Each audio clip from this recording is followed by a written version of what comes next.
This is the story of the 10 most brutal punishments ever devised by human minds. 10. The Brazen Bull. We began our descent in ancient Greece, around 560 BCE, in the court of Phalaris, the tyrant of Acragas in Sicily.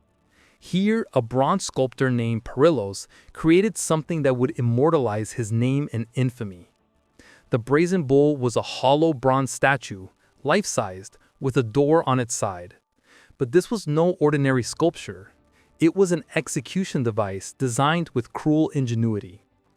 The condemned would be locked inside the bull, and a fire would be lit beneath it.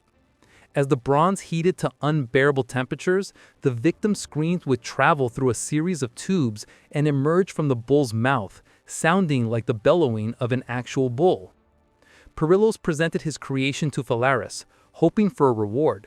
Instead, the tyrant ordered Perillos to demonstrate how it worked.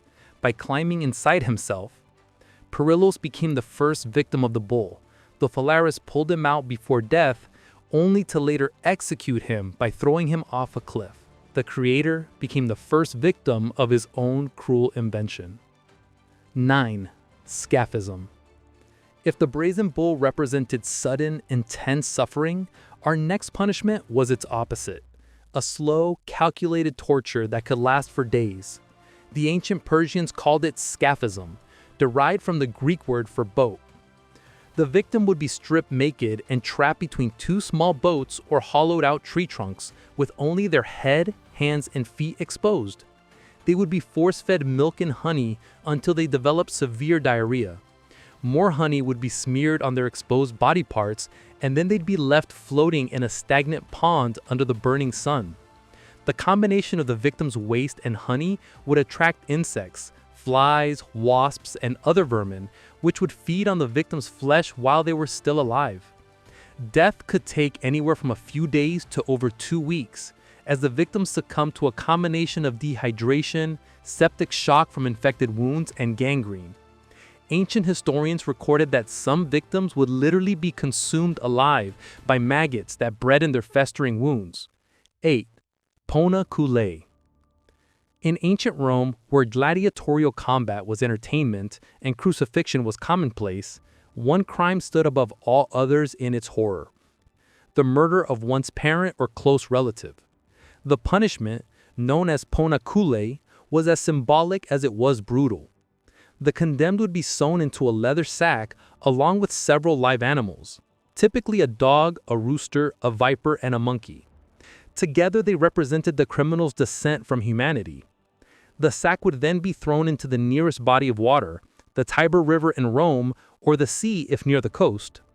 Inside the sack, in complete darkness, the panicked animals would attack both each other and the human prisoner as they all drowned together. This punishment was considered so severe that it was reserved only for the worst offenders.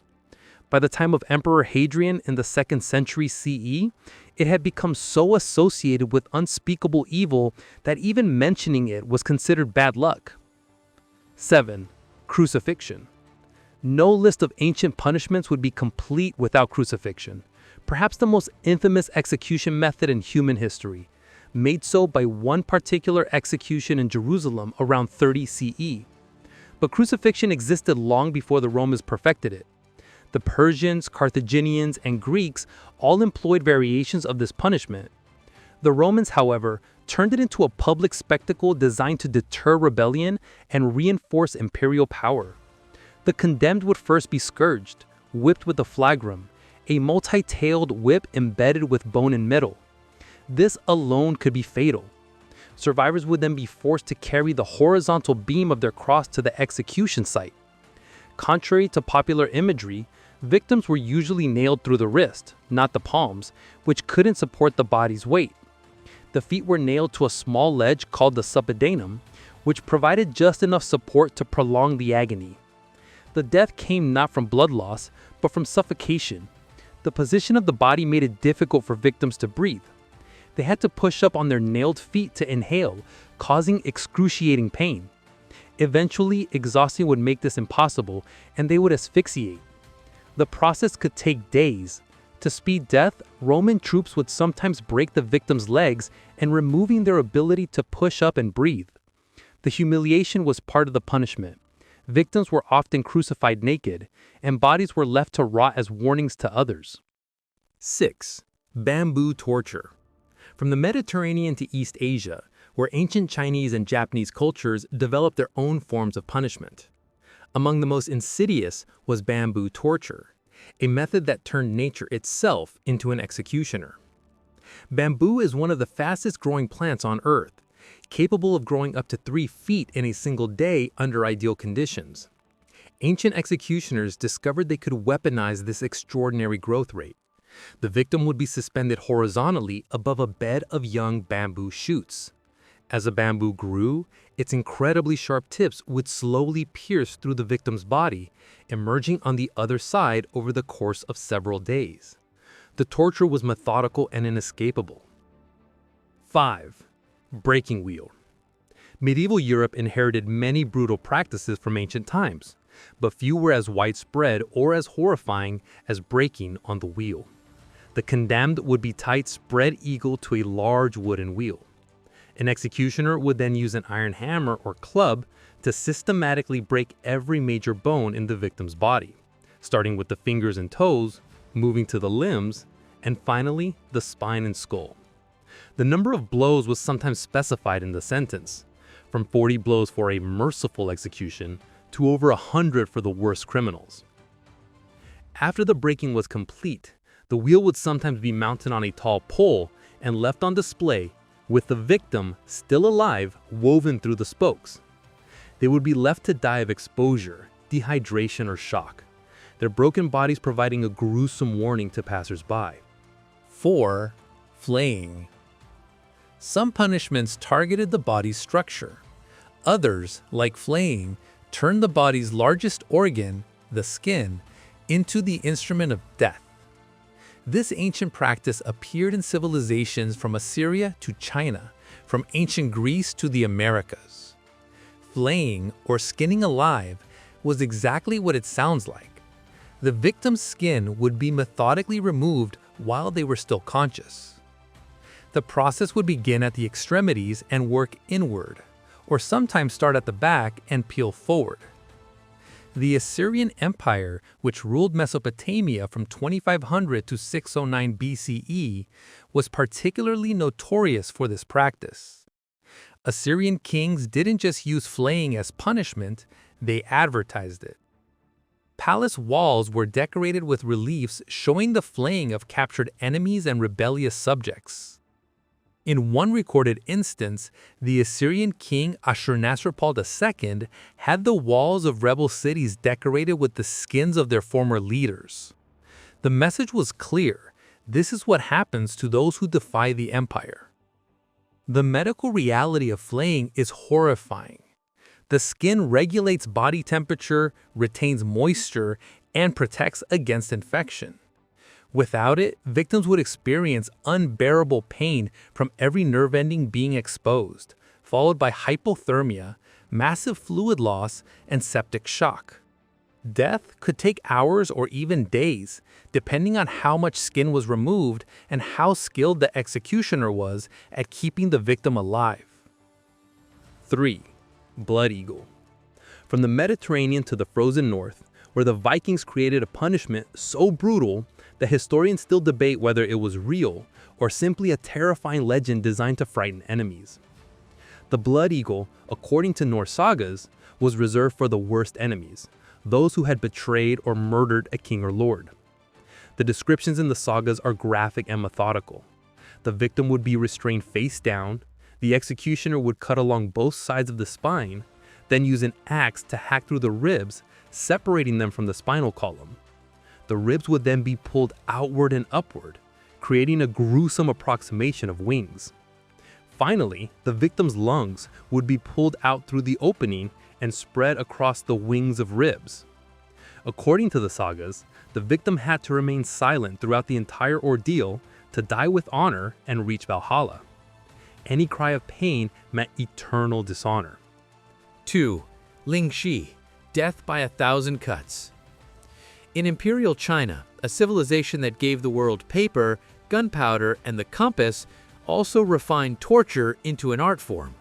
The practice known as ling shi, slow slicing, or death by 1,000 cuts, was reserved for crimes considered crimes against the natural order: treason, patricide, and mass murder. Unlike most execution methods, which sought quick death, ling shi was designed to extend dying for as long as possible, sometimes for days. It was both a punishment and a public spectacle, performed before crowds as a demonstration of imperial power. The process was carefully choreographed.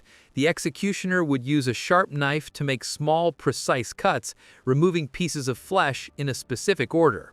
The chest, thighs, arms, and legs would be targeted first, avoiding major blood vessels, to prevent quick death from blood loss. Historical photographs from the late Qing dynasty confirm that ling shi was real, no myth or exaggeration. The number of cuts wasn't literally 1,000, that was symbolic. Actual sentences specified anywhere from 8 cuts to 120, depending on the severity of the crime. The executioner's skill was measured by their ability to keep the victim alive and conscious for as long as possible. Opium was sometimes given to the victim, not as mercy, but to prevent them from passing out from pain, ensuring they experienced the full punishment. Ling shi was officially abolished in 1905 as China modernized and Western influence grew. It remains one of the most documented yet disturbing practices in the history of capital punishment. 1. The Iron Maiden.